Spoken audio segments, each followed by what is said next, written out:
പ്രിയപ്പെട്ടവരെ, നിങ്ങൾ കേട്ടുകൊണ്ടിരിക്കുന്നത് ബൈബിൾ ഇൻ എ ഇയർ.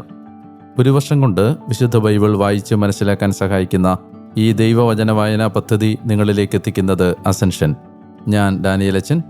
വചന വായനയിലൂടെ ദൈവസ്വരം കേൾക്കാനും ദൈവത്തിൻ്റെ കണ്ണുകളിലൂടെ നമ്മുടെ ജീവിതത്തെ നോക്കിക്കാണാനും ബൈബിളിലൂടെ ഒരു മനോഹര യാത്രയ്ക്ക് നിങ്ങളെ ഞാൻ ക്ഷണിക്കുകയാണ്. വിശുദ്ധ വേദപുസ്തകത്തിലെ 73 ഗ്രന്ഥങ്ങളിലായി പരന്നു കിടക്കുന്ന മനുഷ്യ രക്ഷയുടെ മഹാസംഭവം ഒറ്റപ്രമേയമായി വായിക്കുന്നതിന് the great adventure Bible timeline എന്ന വായനാ സഹായി നമ്മൾ ഉപയോഗിക്കുന്നു. BIYindia.com/മലയാളം എന്ന ലിങ്കിൽ നിങ്ങൾക്ക് ഈ റീഡിംഗ് പ്ലാൻ ലഭ്യമാണ്. ഇന്ന് ദിവസം 198. ഇന്നത്തെ വായനയുടെ വചനഭാഗങ്ങൾ: യെശയ്യാ പ്രവചനം അധ്യായങ്ങൾ 14-15, ജോയേൽ പ്രവചനം അധ്യായങ്ങൾ 1-2, സുഭാഷിതങ്ങൾ അധ്യായം 10 വാക്യങ്ങൾ 17 മുതൽ 20 വരെ. നമുക്ക് വചനം വായിച്ചു തുടങ്ങാം. നാം വചനം വായിക്കുമ്പോൾ വചനം നമ്മെ വായിക്കുന്നു. യെശയ്യാ അധ്യായം 14.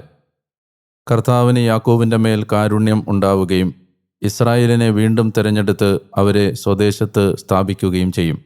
പരദേശികൾ അവരോട് ചേർന്ന് യാക്കോബിൻ്റെ ഭവനത്തോട് ഒന്നായിത്തീരും. ജനതകൾ അവരെ സ്വീകരിച്ച് അവരുടെ ദേശത്തേക്ക് നയിക്കും. ഇസ്രായേൽ ഭവനം കർത്താവിൻ്റെ ദേശത്ത് അക്കൂട്ടരെ ദാസീദാസന്മാരായി അവകാശമാക്കും. തങ്ങളെ അടിമപ്പെടുത്തിയവരെ അവർ അടിമപ്പെടുത്തും. തങ്ങളെ ഞെരുക്കിയവരെ അവർ ഭരിക്കും. കർത്താവ് നിന്റെ വേദനയിൽ നിന്നും കഷ്ടതയിൽ നിന്നും നീ ചെയ്യേണ്ടി വന്ന കഠിന ദാസ്യവേലയിൽ നിന്നും നിനക്ക് വിശ്രമം നൽകുന്ന ദിനത്തിൽ ബാബിലോൺ രാജാവിനെ നീ ഈ ചൊല്ലി പറഞ്ഞ് പരിഹസിക്കും. മർദ്ദകൻ എങ്ങനെ ഇല്ലാതായി, അവൻ്റെ ഔദ്ധത്യം എങ്ങനെ നിലച്ചു. കർത്താവ് ദുഷ്ടരുടെ ദണ്ഡ് ഭരണാധിപന്മാരുടെ വടി ഒടിച്ചിരിക്കുന്നു. അത് കോപത്തോടെ ജനത്തെ പ്രഹരിക്കുകയും നിർത്താതെ അടിക്കുകയും ജനതകളെ രോഷത്തോടെ ഭരിക്കുകയും നിരന്തരം ദ്രോഹിക്കുകയും ചെയ്തിരുന്നു. ഭൂമി മുഴുവൻ ശാന്തമായി വിശ്രമിച്ചു. അവർ സന്തോഷാരവമുയർത്തി. ലെബനോനിലെ ദേവദാരുക്കളും സരളമരങ്ങളും നിന്നെക്കുറിച്ച് സന്തോഷിച്ചു. നീ വീണതു മുതൽ ഞങ്ങളെ വെട്ടിവീഴ്ത്താൻ ആരും ഉയർന്നു വരികയില്ല. നിന്റെ വരവിനെ എതിരേൽക്കാൻ താഴെ പാതാളം ഇളകിമറിയുന്നു. നിന്നെ സ്വാഗതം ചെയ്യാൻ ഭൂമിയുടെ എല്ലാ മുട്ടാടുകളുടെയും പ്രേതങ്ങളെ അതുണർത്തുന്നു.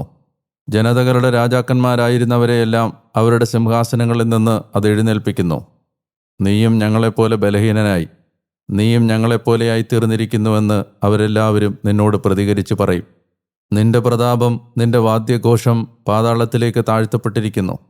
നിനക്ക് കീഴെ പുഴുക്കൾ വിരിക്കപ്പെട്ടിരിക്കുന്നു. കീടങ്ങളാണ് നിന്റെ പുതപ്പ്. ഉഷസിൻ്റെ പുത്രനായി പ്രകാശിക്കുന്നവനെ, നീ എങ്ങനെ ആകാശത്തു നിന്ന് വീണു? ജനതകളെ കീഴടക്കുന്ന നീ എങ്ങനെ ഭൂമിയിൽ വീഴ്ത്തപ്പെട്ടു? നീ നിന്റെ ഹൃദയത്തിൽ പറഞ്ഞു, ഞാൻ സ്വർഗത്തിലേക്ക് കയറും. ഉന്നതത്തിൽ ദൈവത്തിൻ്റെ നക്ഷത്രങ്ങൾക്കുപരി എൻ്റെ സിംഹാസനം ഞാൻ ഉയർത്തും. ഉത്തരദിക്കിൻ്റെ അതിർത്തിയിലെ സമാഗമ പർവ്വതത്തിൽ ഞാൻ ഇരിക്കും. ഉന്നതമായ മേഘങ്ങൾക്ക് മീതെ ഞാൻ കയറും. ഞാൻ അത്യുന്നതനെപ്പോലെയാകും. എന്നാൽ നീ പാതാളത്തിലേക്ക്, കുഴിയുടെ അഗാധഗർത്തത്തിലേക്ക് തള്ളിയിടപ്പെടും. നിന്നെ കാണുന്നവർ തുറിച്ചു നോക്കി ചോദിക്കും, ഈ മനുഷ്യനാണോ ഭൂമിയെ വിറപ്പിക്കുകയും രാജ്യങ്ങളെ ഇളക്കുകയും ലോകത്തെ മരുഭൂമി പോലെയാക്കുകയും അതിൻ്റെ നഗരങ്ങളെ തകർക്കുകയും അതിൻ്റെ തടവുകാരെ വീട്ടിലേക്ക് വിടാതിരിക്കുകയും ചെയ്തത്? ജനതകളുടെ രാജാക്കന്മാരെല്ലാം താന്താങ്ങളുടെ ഭവനത്തിൽ മഹത്വത്തോടെ ശയിക്കുന്നു. നീയാകട്ടെ നിന്റെ കുഴിമാടത്തിൽ നിന്ന് പുറത്തെറിയപ്പെട്ടിരിക്കുന്നു. നിന്ദ്യമായ മുളയെന്ന പോലെ, വാളാൽ തുളയ്ക്കപ്പെട്ടു വധിക്കപ്പെട്ടവരുടെ വസ്ത്രം പോലെ, ചവിട്ടിയരയ്ക്കപ്പെട്ട മൃതശരീരം പോലെ, കുഴിയുടെ കല്ലുകളിലേക്ക് ഇറങ്ങുന്നവരെ പോലെ.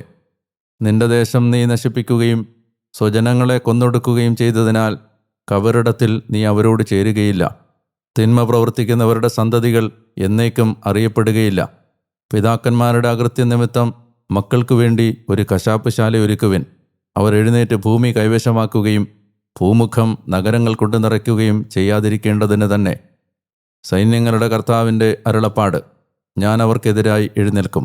ബാബിലോണിൽ അവശേഷിക്കുന്നവരെയും അവരുടെ നാമത്തെയും സന്താനങ്ങളെയും പിൻതലമുറകളെയും വിച്ഛേദിക്കും. കർത്താവിൻ്റെ അരുളപ്പാട്: ഞാനതിനെ മുള്ളൻ പന്നിയുടെ അവകാശവും നീർപ്പൊയ്കകളുമാക്കും. ഞാനതിനെ നാശത്തിൻ്റെ ചൂലുകൊണ്ട് തൂത്തുകളയും. സൈന്യങ്ങളുടെ കർത്താവിൻ്റെ അരുളപ്പാട്. അസീറിയയ്ക്കെതിരെ. സൈന്യങ്ങളുടെ കർത്താവ് ഇപ്രകാരം ശപഥം ചെയ്തിരിക്കുന്നു: ഞാൻ തീരുമാനിച്ചതുപോലെ അത് സംഭവിക്കും. ഞാൻ നിശ്ചയിച്ചതുപോലെ അത് നിറവേറും. ഞാൻ എൻ്റെ ദേശത്തുള്ള അസീറിയക്കാരനെ തകർക്കും. എൻ്റെ പർവ്വതത്തിൽ ഞാൻ അവനെ ചവിട്ടിമതിക്കും. അവൻ്റെ നുകം അവരിൽ നിന്ന് നീങ്ങിപ്പോകും. അവരുടെ തോളിൽ നിന്ന് അവൻ്റെ ഭാരം മാറിപ്പോകും. ഭൂമി മുഴുവനെ സംബന്ധിച്ച് നിശ്ചയിക്കപ്പെട്ട തീരുമാനമാണിത്. എല്ലാ ജനതകളുടെയും മേൽ നീട്ടപ്പെട്ടിരിക്കുന്ന കരം ഇതാണ്. എന്തെന്നാൽ സൈന്യങ്ങളുടെ കർത്താവ് നിശ്ചയിച്ചിരിക്കുന്നു. ആര് അത് തകർക്കും? അവിടുത്തെ നീട്ടപ്പെട്ട കരം, അത് പിന്തിരിപ്പിക്കാൻ ആർക്ക് കഴിയും? ഫിലിസ്ത്യർക്കെതിരെ. ആഹാസ് രാജാവ് മരിച്ച വർഷം ഈ അരുളപ്പാടുണ്ടായി: ഫിലിസ്ത്യരെ, നിങ്ങളെ പ്രഹരിച്ച വടി തകർക്കപ്പെട്ടതുകൊണ്ട് സന്തോഷിക്കേണ്ട. എന്തെന്നാൽ സർപ്പത്തിൻ്റെ വേരിൽ നിന്ന് ഒരണലി പുറത്തു വരും. അതിൻ്റെ ഫലമാകട്ടെ പറക്കുന്ന സർപ്പമായിരിക്കും. ദരിദ്രരുടെ ആദിജാതർക്ക് ഭക്ഷണം ലഭിക്കും. പാവപ്പെട്ടവൻ സുരക്ഷിതനായി ശയിക്കും. എന്നാൽ നിന്റെ വേരിനെ ഞാൻ ക്ഷാമം കൊണ്ട് വധിക്കും. നിന്നിൽ അവശേഷിക്കുന്നവനെ അത് കൊല്ലും. കവാടമേ വിലപിക്കുക, നഗരമേ കരയുക. ഫിലിസ്ത്യരെ, നിങ്ങളെല്ലാവരും ഉരുകുന്നു. എന്തെന്നാൽ വടക്കുനിന്ന് ഒരു ധൂമപടലം വന്നു കഴിഞ്ഞു. അവൻ്റെ സൈന്യത്തിൽ നിന്ന് ആരും ഒഴിഞ്ഞു മാറുന്നില്ല. ജനതയുടെ ദൂതന്മാരോട് അവൻ എന്തു മറുപടി പറയും? കർത്താവ് സിയോനെ സ്ഥാപിച്ചിരിക്കുന്നുവെന്നും അവിടുത്തെ ജനത്തിലെ പീഡിതർ അവളിൽ അഭയം കണ്ടെത്തുമെന്നും തന്നെ. യെശയ്യാ അധ്യായം 15. മൊവാബിനെതിരെ. മൊവാബിനെ സംബന്ധിച്ച അരുളപ്പാട്: ഒറ്റ രാത്രി കൊണ്ട് അത് നശിപ്പിക്കപ്പെട്ടല്ലോ. മൊവാബിലെ പട്ടണമില്ലാതായി. ഒറ്റ രാത്രി കൊണ്ട് അത് നശിപ്പിക്കപ്പെട്ടല്ലോ. മൊവാബിലെ കീർപട്ടണം ഇല്ലാതായി. ദിബോൻ പുത്രി വിലപിക്കാൻ വേണ്ടി പൂജാഗിരിയിലേക്ക് കയറിപ്പോയിരിക്കുന്നു. നെബോയെയും മെദേബായെയും കുറിച്ച് മൊവാബ് വിലപിക്കും. ഓരോ ശിരസും മുണ്ഡനം ചെയ്യപ്പെട്ടിരിക്കുന്നു. ഓരോ താടിയും ക്ഷൗരം ചെയ്യപ്പെട്ടിരിക്കുന്നു. അതിൻ്റെ തെരുവീഥികളിൽ അവർ ചാക്കുടുത്തിരിക്കുന്നു. പുരമുകളിലും പൊതുസ്ഥലങ്ങളിലും എല്ലാവരും കരയുകയും കണ്ണീരൊഴുക്കുകയും ചെയ്യുന്നു. ഹെഷ്ബോണും എലേയാലയും ഉറക്കെ കരഞ്ഞു. അവരുടെ സ്വരം യഹാസ് വരെ കേൾക്കപ്പെട്ടു. അതിനാൽ മൊവാബിലെ ആയുധധാരികൾ നിലവിളിക്കും. അവൻ്റെ ആത്മാവ് വിറകൊള്ളും. എൻ്റെ ഹൃദയം മൊവാബിന് വേണ്ടി നിലവിളിക്കും. അവരുടെ അഭയാർത്ഥികൾ സോവാറിലേക്കും എഗ്ലാത്ത് ഷെലീഷിയായിലേക്കുമുള്ള ലുഹീത്ത് കയറ്റം നിശ്ചയമായും കരഞ്ഞുകൊണ്ട് കയറും. ഹൊറോനയിമിലേക്കുള്ള വഴിയിൽ അവർ വിനാശത്തിൻ്റെ നിലവിളി ഉയർത്തും. എന്തെന്നാൽ നിമ്രീമിലെ ജലാശയങ്ങൾ വറ്റിവരണ്ടു പോകും. പുല്ലുകൾ ഉണങ്ങിപ്പോകും. പുല്ല് വാടിപ്പോയി പച്ചപ്പില്ലാതായി. അതിനാൽ അവർ സമ്പാദിച്ച ധനവും നേടിയതൊക്കെയും അറബിയും അരുവിക്കരയിലേക്ക് അവർ കൊണ്ടുപോകും. നിലവിളി മൊവാബിൻ്റെ അതിർത്തികളെ ചൂഴ്ന്നു നിൽക്കും.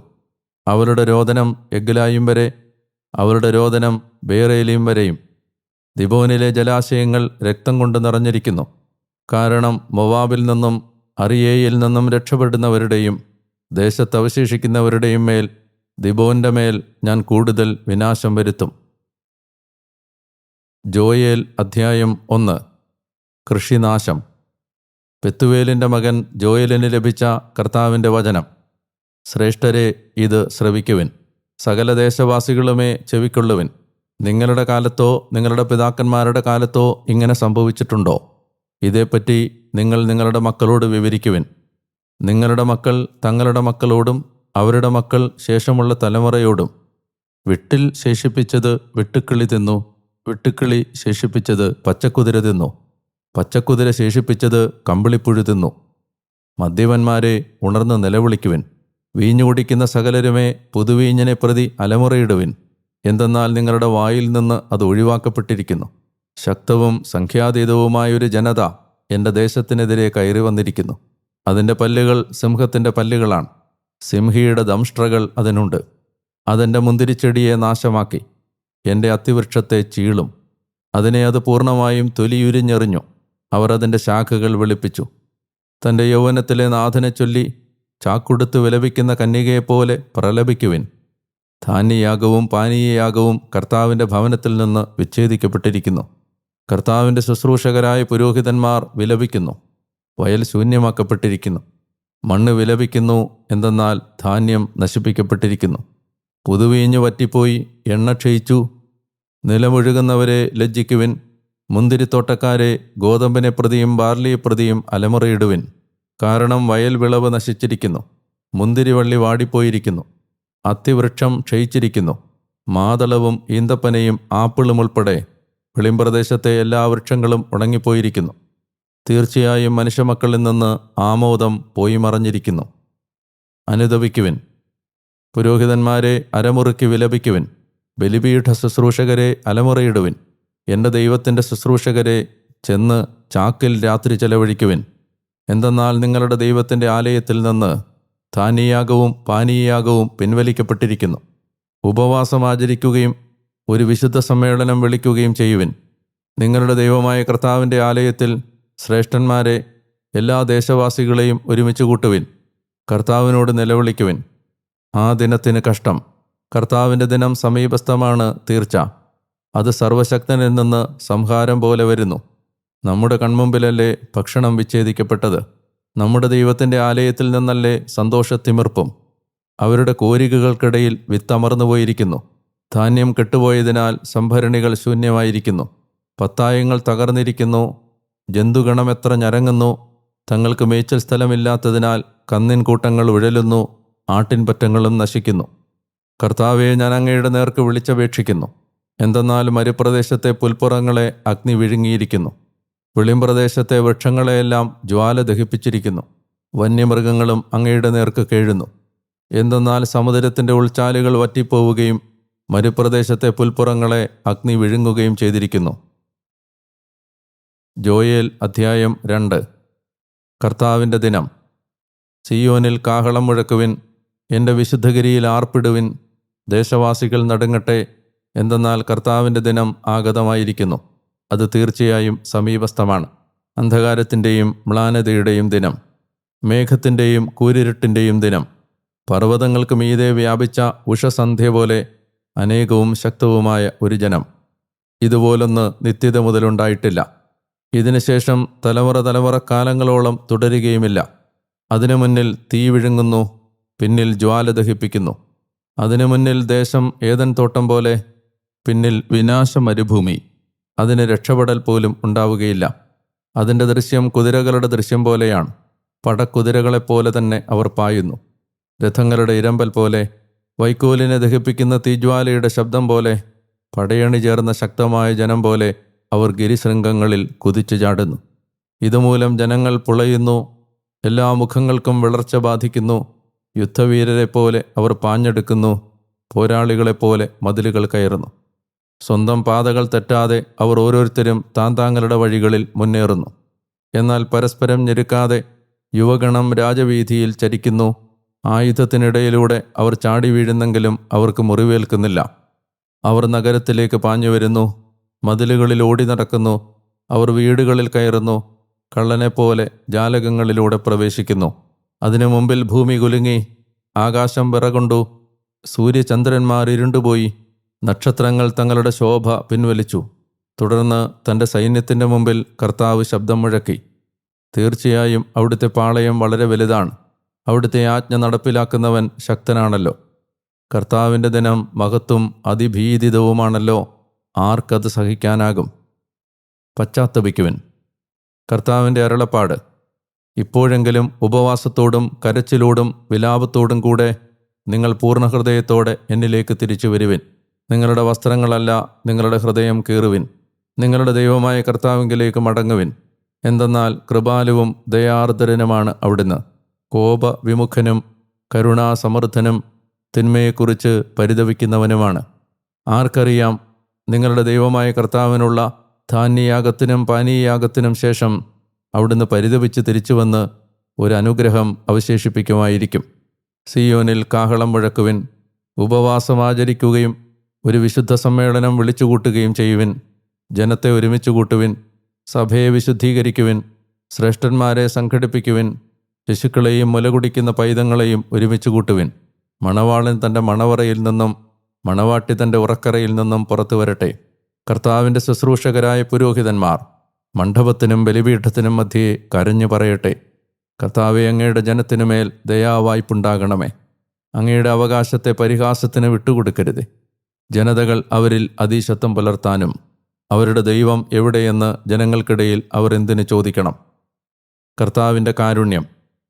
അപ്പോൾ കർത്താവ് തൻ്റെ ദേശത്തോട് തീക്ഷ്ണതയുള്ളവനായി തൻ്റെ ജനത്തിന്മേൽ അവിടുന്ന് ദാക്ഷിണ്യം കാട്ടി. കർത്താവ് തൻ്റെ ജനത്തോട് മറുപടിയായി അരുൾ ചെയ്തു, ഇതാ ഞാൻ നിങ്ങൾക്ക് ധാന്യവും വീഞ്ഞും എണ്ണയും അയക്കുന്നു. നിങ്ങൾ അതുകൊണ്ട് സംതൃപ്തരാകും. നിങ്ങളെ ഞാൻ ഇനിയും ജനതകളുടെ ഇടയിൽ പരിഹാസമായി വിട്ടുകൊടുക്കില്ല. വടക്ക് നിന്നുള്ളവനെ ഞാൻ നിങ്ങളുടെ പക്കൽ നിന്ന് ദൂരെ അകറ്റും. വരണ്ട് വിജനമായ ദേശത്തേക്ക് അവനെ ഞാൻ തുരത്തും. അവൻ്റെ മുൻനിരയെ കിഴക്കൻ കടലിലേക്കും പിൻനിരയെ പടിഞ്ഞാറൻ കടലിലേക്കും. അവൻ്റെ നാറ്റമുയരും, അവൻ്റെ ദുർഗന്ധമുയരും. അവൻ ഗർവോടെ എല്ലാം ചെയ്തല്ലോ. മണ്ണേ, ഭയപ്പെടേണ്ട, ആനന്ദിച്ച് സന്തോഷിക്കുക. കർത്താവ് വൻകാര്യങ്ങൾ ചെയ്തിരിക്കുന്നു. വയൽ മൃഗങ്ങളെ പേടിക്കണ്ട. മേച്ചിൽപ്പുറങ്ങൾ പച്ച പിടിച്ചിരിക്കുന്നല്ലോ, വൃക്ഷം ഫലം ചൂടിയിരിക്കുന്നല്ലോ. അത്തിമരവും മുന്തിരിവള്ളിയും തങ്ങളുടെ സമൃദ്ധി പ്രദാനം ചെയ്യുന്നു. സിയോൻ മക്കളെ, ആനന്ദിക്കുവിൻ, നിങ്ങളുടെ ദൈവമായ കർത്താവിൽ സന്തോഷിക്കുവിൻ. അവിടുന്ന് നിങ്ങൾക്ക് ശരിയായി ശരത്കാലവൃഷ്ടി നൽകും. അവിടുന്ന് നിങ്ങൾക്കായി മഴ, ശരത്കാലവൃഷ്ടിയും ആദ്യമാസത്തിൽ വസന്തകാലവൃഷ്ടിയും സമൃദ്ധമായി പെയ്യിക്കും. മെതിക്കളങ്ങൾ ധാന്യം കൊണ്ട് നിറയും, ചക്കുകൾ വീഞ്ഞും എണ്ണയും കൊണ്ട് കവിഞ്ഞൊഴുകും. ഞാൻ നിങ്ങളുടെ ഇടയിലേക്ക് അയച്ച എൻ്റെ മഹാസൈന്യമായ വെട്ടുക്കിളി, പച്ചക്കുതിരയും കമ്പിളിപ്പുഴുവും വിട്ടിലും തിന്നൊടുക്കിയ സംവത്സരങ്ങൾ നിങ്ങൾക്കായി ഞാൻ പകരം നൽകും. സംതൃപ്തി അടയുവോളം നിങ്ങൾ സമൃദ്ധമായി ഭക്ഷിക്കും.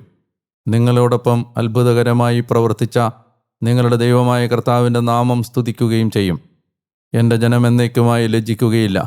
ഞാൻ ഇസ്രായേലിൻ്റെ മധ്യേ ഉണ്ടെന്നും നിങ്ങളുടെ ദൈവമായ കർത്താവ് ഞാനാണെന്നും മറ്റൊരുവനില്ലെന്നും നിങ്ങൾ അറിയും. എൻ്റെ ജനം എന്നേക്കുമായി ലജ്ജിക്കുകയില്ല. സുഭാഷിതങ്ങൾ അധ്യായം 10 വാക്യങ്ങൾ 17 മുതൽ 20 വരെ. ജീവനിലേക്കുള്ള പാത ശിക്ഷണം കാത്തുസൂക്ഷിക്കലാണ്, ശാസനം ഉപേക്ഷിക്കുന്നത് വഴിതെറ്റിക്കലാണ്.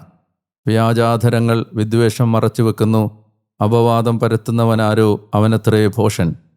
വാക്കുകളേറുമ്പോൾ അതിക്രമത്തിന് കുറവില്ല, ബുദ്ധിമാൻ തൻ്റെ അധരങ്ങൾ നിയന്ത്രിക്കുന്നു.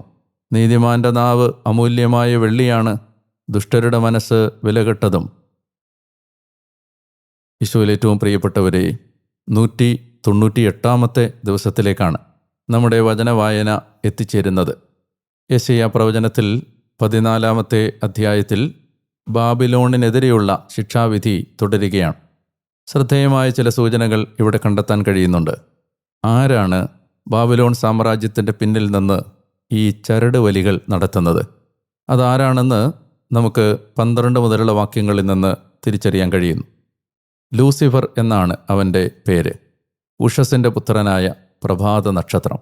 ദൈവം സൃഷ്ടിച്ച മാലാഖമാരിൽ ഒരു ഭാഗം എങ്ങനെയാണ് പിശാചുക്കളായി മാറിയത് എന്നതിന് ബൈബിൾ അടിത്തറയായി ചൂണ്ടിക്കാണിക്കപ്പെടുന്ന വചനങ്ങളിലൊന്നാണ് യെശയ്യാ 14:12 മുതലുള്ള വാക്യങ്ങൾ. ഉഷസിൻ്റെ പുത്രനായ പ്രഭാത നക്ഷത്രം അഥവാ ലൂസിഫർ സ്വയം ഇപ്രകാരം പറയുന്നു: ഞാൻ അത്യുന്നതനേക്കാൾ വലിയവനാകും. ഞാൻ അത്യുന്നതൻ്റെ സിംഹാസനത്തിനുപരി എൻ്റെ സിംഹാസനം സ്ഥാപിക്കും. സമാഗമ പർവ്വതത്തിൻ്റെ മുകളിൽ ഞാനിരിക്കും. ഞാൻ അത്യുന്നതനെ പോലെയാകും. ഇവിടെ 5 പ്രാവശ്യം ഞാൻ എന്ന വാക്ക് ആവർത്തിക്കപ്പെടുന്നു. ഇംഗ്ലീഷിൽ ഐ വിൽ. നോക്കുക, പാപം ആരംഭിക്കുന്നത് എവിടെയാണ്? ഒരാൾ തൻ്റെ ഇഷ്ടം, ഞാനെന്ന ഭാവം, തൻ്റെ സന്തോഷങ്ങൾ ഇത് പിന്തുടരാൻ തീരുമാനിക്കുന്ന സമയം മുതൽ ഒരാളിൽ പാപം ആരംഭിക്കുന്നു. ലൂസിഫർ പറയുന്നത് ഞാൻ എൻ്റെ ഇഷ്ടം എന്നാണെങ്കിൽ, ക്രിസ്തു ലോകത്തിലേക്ക് വരുമ്പോൾ ക്രിസ്തു പറഞ്ഞത്, പിതാവേ, എൻ്റെ ഇഷ്ടമല്ല, not my will but your will, നിൻ്റെ ഇഷ്ടമാണ് എന്നാണ്. ഇതാണ് പിശാചും യേശുവും തമ്മിലുള്ള വ്യത്യാസം. സ്വന്തം ഇഷ്ടങ്ങൾ അടിച്ചേൽപ്പിക്കാനും സ്വന്തം ഇഷ്ടങ്ങളുടെ അബദ്ധവഴിയിലൂടെ യാത്ര ചെയ്യാനും പിശാച് ശ്രമിക്കുമ്പോൾ, പിശാച് മാടി വിളിക്കുമ്പോൾ, യേശു സഞ്ചരിച്ചതും സഞ്ചരിക്കാൻ ആവശ്യപ്പെട്ടതും ദൈവത്തിൻ്റെ ഇഷ്ടത്തിൻ്റെ വഴിയിലൂടെയാണ്. യോഹന്നാൻ 6:38 ഞാൻ വന്നത് എൻ്റെ ഇഷ്ടം നിറവേറ്റാനല്ല, എന്നെ അയച്ചവൻ്റെ ഇഷ്ടം നിറവേറ്റാനാണ്. നമ്മളെ കൂടുതൽ പ്രാധാന്യത്തോടെ കാണുമ്പോൾ നമ്മൾ പാപത്തിൻ്റെ വഴിയിലേക്കും, നമ്മൾ ദൈവത്തിൻ്റെ ഇഷ്ടത്തെയും ദൈവത്തെയും പ്രധാനപ്പെട്ടതായി കരുതുമ്പോൾ വിശുദ്ധിയുടെ വഴിയിലേക്കും യാത്ര ചെയ്യും. അങ്ങനെ വരുമ്പോൾ മനുഷ്യൻ്റെ ജീവിതം മുഴുവൻ ഒന്നുകിൽ ക്രിസ്തുവിനെയോ അല്ലെങ്കിൽ ലൂസിഫറിനെയോ തിരഞ്ഞെടുക്കാനുള്ള ക്ഷണമാണ്. ഒന്നുകിൽ യേശുവിനെ അല്ലെങ്കിൽ ലൂസിഫറിനെ, ഒന്നുകിൽ യേശുവിനെ അല്ലെങ്കിൽ ബറാബാസിനെ. ഞാൻ എന്ന് അവനവനെ തന്നെ എപ്പോഴും പ്രാധാന്യത്തോടെ കാണുന്ന ഒരു മനോഭാവം പൈശാചികമാണ് എന്ന് ബാബിലോൺ രാജാവിൻ്റെ ചരിത്രം, ബാബിലോൺ രാജാവിനെതിരെയുള്ള ശിക്ഷാവിധി, ഈ കാര്യങ്ങൾ പ്രതിപാദിപ്പിക്കപ്പെടുന്ന സ്ഥലത്ത് പ്രവാചകൻ നമ്മളോട് പറഞ്ഞു തരികയാണ്. ജോയൽ പ്രവാചകനിൽ നിന്ന് നമ്മൾ ഇന്നു മുതൽ വായിച്ചു തുടങ്ങി. യൂദാ രാജ്യത്തോട് തന്നെയാണ് ജോയേലും പ്രവചിച്ചത്. യൂദ ബാബിലോൺ പ്രവാസത്തിലേക്ക് പോകുന്നതിന് മുമ്പായിരുന്നു ജോയേലിൻ്റെ പ്രവചനം. കൃഷിയെ നശിപ്പിക്കുന്ന പ്രത്യേകതരത്തിലെ വിനാശകാരികളായ ഒരു വെട്ടുക്കിളിക്കൂട്ടം യൂദായെ ആക്രമിച്ചതായി വായനയിൽ നിന്ന് നാം മനസ്സിലാക്കുന്നു. ഇങ്ങനെ സമ്പൂർണമായ കൃഷിനാശം നടത്തിയ മനുഷ്യൻ്റെ സാമൂഹിക ജീവിതം, മനുഷ്യൻ്റെ പൊതുജീവിതം ദുസ്സഹമാക്കി മാറ്റിയ ഈ വെട്ടുക്കിളിക്കൂട്ടത്തിൻ്റെ ആക്രമണത്തെ പ്രവാചകൻ ചൂണ്ടിക്കാണിക്കുന്നത് അപകടകരമായ ഭയാനകമായ ഒരു മുന്നറിയിപ്പായിട്ടാണ്. വെട്ടുക്കിളിക്കൂട്ടം ഇങ്ങനെ ഇരച്ചു കയറി വന്ന് ജനതയുടെ ജീവിതം ദുസ്സഹമാക്കി കൃഷിയിടങ്ങൾ തിന്നൊടുക്കിയതുപോലെ വടക്കുനിന്ന് ബാബിലോൺ വന്ന് യൂദായെ ആക്രമിക്കുമെന്ന് പ്രവാചകൻ നൽകുന്ന മുന്നറിയിപ്പാണ് ആദ്യത്തെ അധ്യായം.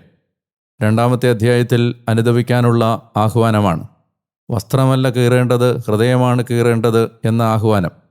പൂമുഖത്തിനും ബലിപീഠത്തിനും നടുവിൽ നിന്ന് പുരോഹിതന്മാർ ഹൃദയം നൊന്ത് അനുദപിച്ച് ചാക്കുടുത്ത് മണവാളൻ മണവറയിൽ നിന്നും മണവാട്ടി തൻ്റെ സന്തോഷത്തിൽ നിന്നും പുറത്തു വന്ന് ചാക്കുടുത്ത് വിലപിക്കേണ്ടതിൻ്റെ ആവശ്യകതയെ, അനുദപിച്ചാൽ രക്ഷപ്രാപിക്കുമെന്ന പ്രവാചക വചനത്തെ ജോയേൽ പ്രവാചകനിലൂടെ നാം മനസ്സിലാക്കുന്നു.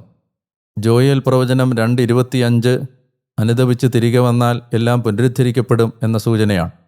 വിട്ടിലും വെട്ടുക്കിളിയും പച്ചക്കുതിരയും കമ്പിളിപ്പുഴുവും തിന്ന് നശിപ്പിച്ച നിന്റെ സംവത്സരത്തിലെ വിളവുകൾ ഞാൻ നിനക്ക് തിരിച്ചു തരും. അനുതാപം വളരെ പ്രധാനപ്പെട്ടൊരു കാര്യമാണ്. നമ്മുടെ ജീവിതത്തിൽ വെട്ടുക്കിളിക്കൂട്ടത്തിൻ്റെ ആക്രമണം പോലെ ജീവിതത്തിലെ ചില ഉപദ്രവങ്ങൾ, ചില തിന്മയുടെ ആക്രമണങ്ങൾ, ചില മനുഷ്യർ ദ്രോഹിക്കുന്നത് എല്ലാം കടന്നു വരുന്നത് സൂചനകളായിട്ട് വായിച്ചെടുക്കാനാണ് ബൈബിൾ നമ്മളെ പഠിപ്പിച്ചത്. എനിക്ക് തോന്നാറുണ്ട്, കോവിഡിൻ്റെ കാലം, കൊറോണയുടെ കാലം അത്തരമൊരു മുന്നറിയിപ്പായിരുന്നു.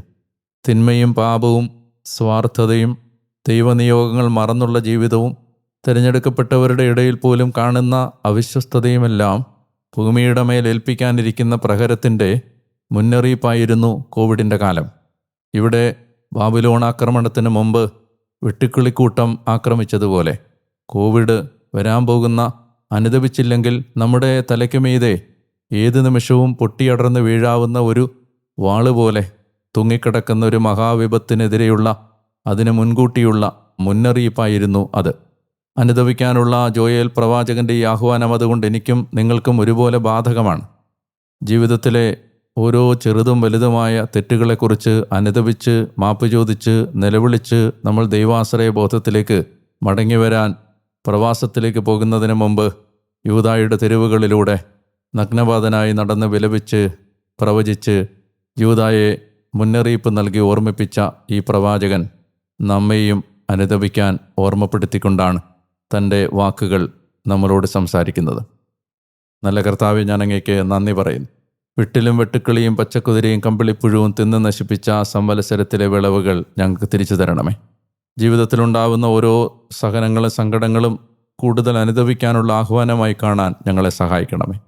കർത്താവെ, വരാൻ പോകുന്ന വിപത്തുകളെക്കുറിച്ച് പ്രവാചക വചനങ്ങൾ നൽകുന്ന മുന്നറിയിപ്പുകളെ ഗൗരവമായി എടുക്കാനുള്ള വിവേകവും ഞങ്ങളുടെ കാലത്തിന് നൽകണമേ. പുരോഹിതന്മാരും പ്രവാചകന്മാരും നേതാക്കന്മാരുമൊക്കെ അവിശ്വസ്തരായി മാറിയതിൻ്റെ സൂചനകളും വെളിപ്പെടുത്തലുകളും പ്രവാചകന്മാർ നൽകുമ്പോൾ അത് ഞങ്ങൾക്ക് നേരെ ഉയർത്തുന്ന ദൈവത്തിൻ്റെ താക്കീതുകളാണ് എന്ന് മനസ്സിലാക്കാൻ ഞങ്ങളെ സഹായിക്കണമേ. ഈ വാക്കുകൾ കേട്ടുകൊണ്ടിരുന്ന ഈ മകനെയും മകളെയും സവിശേഷമായ വിധത്തിൽ ഈ പ്രഭാതത്തിൽ അങ്ങ് ആശീർവദിക്കണമേ. യേശുവിൻ്റെ നാമത്തിൽ തന്നെ ആമേൻ. പ്രിയപ്പെട്ടവരെ, വചനവായനാ പദ്ധതിയിൽ തീഷ്ണതയോടെ മുന്നോട്ട് പോവുക. 200 ദിവസമാകാൻ ഇനി 2 ദിവസങ്ങൾ കൂടി മാത്രം. 200ാമത്തെ എപ്പിസോഡിലേക്ക് എത്തുമ്പോൾ നമുക്ക് വീണ്ടും ഒരിക്കൽ കൂടി നമ്മുടെ സമർപ്പണത്തെ പുനഃപരിശോധിക്കാനുള്ളൊരവസരമായിട്ടത് മാറുകയാണ്.